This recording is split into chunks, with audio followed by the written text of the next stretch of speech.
ക്രിസ്തുവിന് വേണ്ടിയുള്ള കാത്തിരിപ്പിൽ ജീവിതത്തിൻ്റെ പുനരുദ്ധാരണമാണല്ലോ നമ്മൾ ലക്ഷ്യം വയ്ക്കുന്നത്. പൊളിച്ച് കളയുവാനും പുതുക്കി പണിയുവാനും പരിശ്രമിക്കേണ്ട ഒരു പ്രവാചക ദൗത്യം നമ്മുടെ ഉള്ളിൽ തന്നെയുണ്ട്. ഓരോന്നും പൊളിച്ചു കളയുമ്പോൾ പുതിയത് നമ്മൾ പുതുക്കി പണിയേണ്ടതുണ്ട്.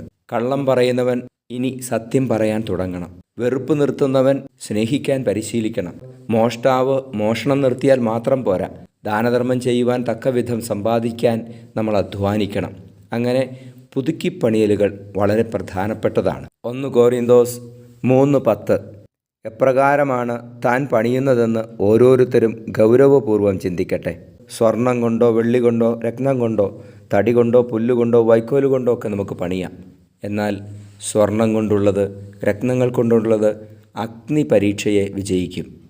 അഗ്നിപരീക്ഷയെ വിജയിക്കുന്ന പുൽക്കൂടുകൾ നമ്മുടെ ഹൃദയത്തിൽ പണിയാം. ഈശോ അനുഗ്രഹിക്കട്ടെ. Ave Maria.